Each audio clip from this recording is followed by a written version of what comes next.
mostly cloudy with a chance of showers and thunderstorms in the evening. Then partly cloudy with a slight chance of showers.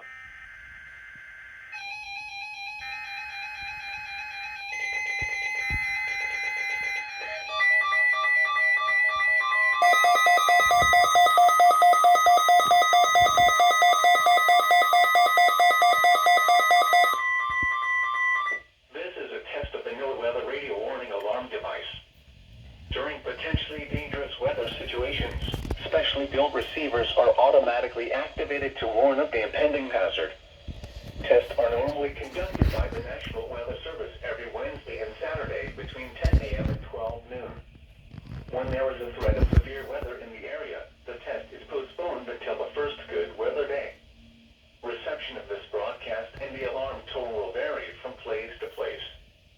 This variability, normally more noticeable at greater distances from the transmitter, will occur even though you are using a good quality receiver in perfect working order.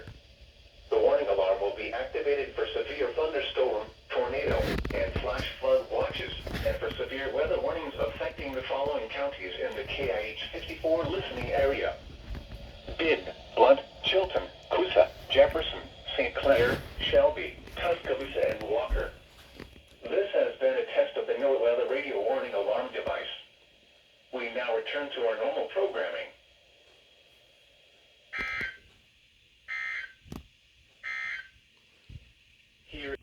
Well, there you go.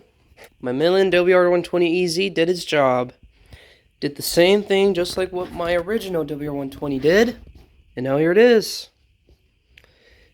This is a very good quality of this WR120EZ. So glad I got this radio, by the way. Still a good radio.